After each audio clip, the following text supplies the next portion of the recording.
एक गल दसां, पल्ले बन लैना, तजर्बा कर लेना।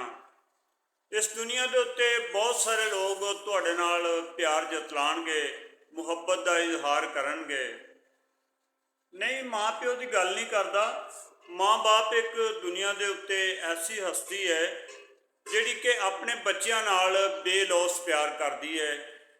गल कर रहा मैं भैणों भरावां दी, रिश्तेदारां दी, अपने यारां दोस्तां दी, कि अगर उन्होंने प्यार का अंदाज़ा लगाना होवे ना तो उन्होंने इजहार चो नहीं लगता, वो इनकार तो लगता कि उन्होंने किसी गल तो जवाब दे के देखो, इनकार करके देखो, फिर वो तुहानूं दसणगे कि सानू प्यार तुहाडे नाल नहीं, तुहाडे नाल जिहड़ा मफाद जुड़िया है उहदे नाल है।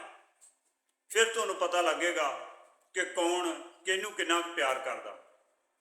ते प्यार का पता इजहार दे विच नहीं लगता, इनकार दे विच लगदा।